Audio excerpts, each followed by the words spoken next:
Setelah membuat level kelas selesai, kita sudah memiliki 3 kelas yang kita ampu. Kemudian kita isi kelas-kelas ini dengan siswa. Kemudian klik menu peserta didik.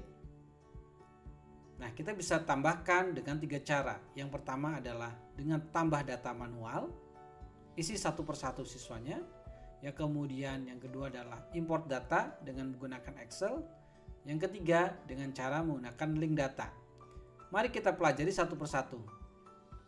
Sekali lagi, jika belum ada data siswanya, jangan panik ya, karena ini hanya perlu ditambahkan datanya. Klik tambah data jika ingin menambahkan satu persatu.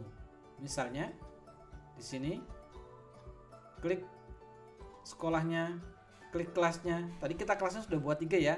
Ini ada kelas 7A, 7B, sama 8A. Misalnya ini kelas 7A yang saya isikan. Kemudian tahunnya pastikan jangan sampai salah karena ini nanti akan mempengaruhi di narasi programnya. Kemudian misalnya Paranada Kusuma, misalnya gitu ya. Kelaminnya laki-laki, kemudian alamat emailnya @gmail.com misalnya. Statusnya aktif. Kemudian simpan. Mudah sekali bukan? Nah, kita lihat baru ada 1. Lalu jika ini sangat melelahkan ya, karena tambah satu persatu, bayangkan jika siswanya ada 300, itu akan memakan waktu yang sangat lama, maka kita bisa gunakan alternatif yang kedua, yaitu dengan cara import data.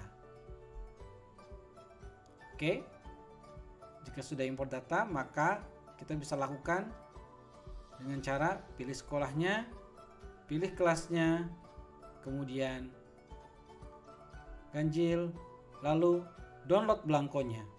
Ingat, kita hanya memerlukan download belangko ini. Setelah selesai kita buka misalnya.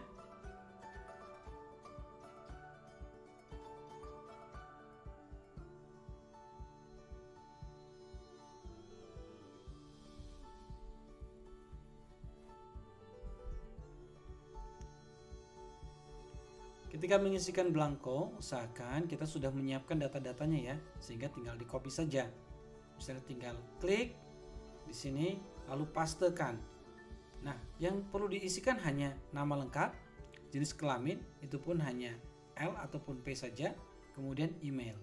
Email jika tidak ada tidak apa-apa ya. Fungsinya email adalah digunakan untuk mengirimkan nanti instrumennya secara otomatis melalui email. Namun jika tidak punya juga tidak apa-apa, yang penting adalah nama lengkap dan jenis kelamin saja.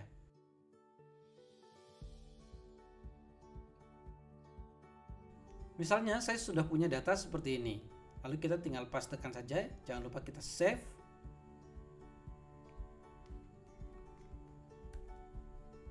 Lalu saya akan choose, download, dan saya masukkan, lalu simpan.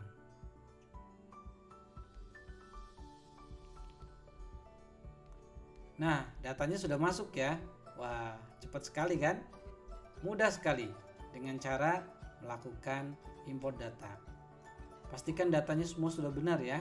Jika tidak, misalnya double, sahabat AppleLink semuanya bisa melakukan hapus data. Misalnya ini data Alan salah.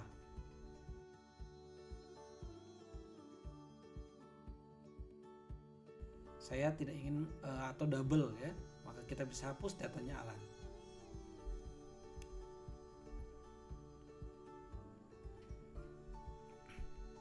Selama Alan belum mengisi instrumen apapun, selama masih database, maka datanya masih bisa dihapus.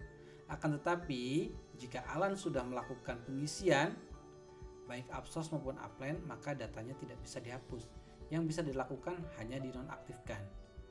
Klik edit, kemudian misalnya nonaktifkan. Itu ya. Misalnya tadi Alan tidak jadi dihapus tapi dinonaktifkan, itu bisa. Lalu jika salah kelas bagaimana? Misalnya Ari, dia ada di kelas 7A, harusnya dia ada di 7B, maka sama, lakukan klik edit, kemudian pindahkan kelasnya. Klik kelas, kemudian pindahkan kelasnya, setelah itu simpan. Selesai. Maka sekarang Ari ada di kelas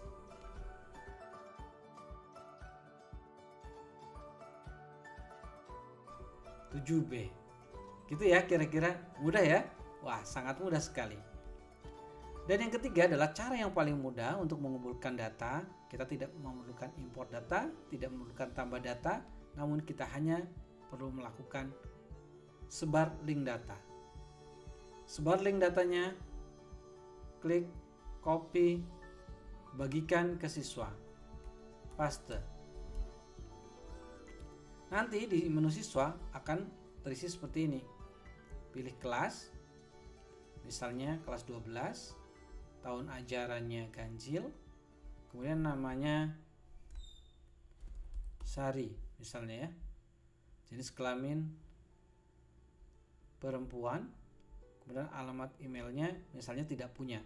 Nah, alamat email ini sifatnya juga opsional. Simpan. Oke, kita reload, ada di sebelah sini. Nah, kita sudah mendapatkan data di kelas 8A. Kita cek apakah Sari sudah masuk. Oke, Sari sudah masuk ya datanya. Mudah sekali kan? Bayangkan jika kita punya 1000 siswa atau 300 siswa, maka kita sudah bisa mengumpulkan data dalam waktu yang sangat singkat. Sehingga uprolling ini sangat membantu ya. Semoga saja begitu.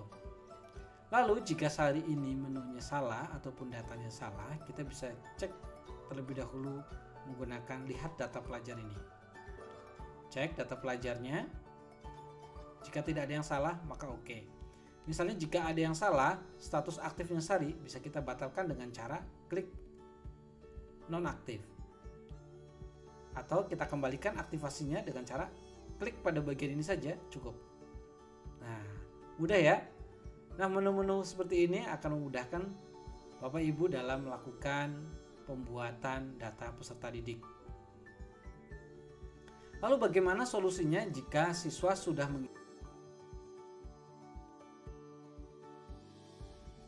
mengisi namun double ataupun salah? Maka solusinya karena tidak bisa dihapus satu persatu, maka mau tidak mau kita harus hapus kelasnya. Cara menghapus kelas yaitu tidak di sini namun pada level kelas.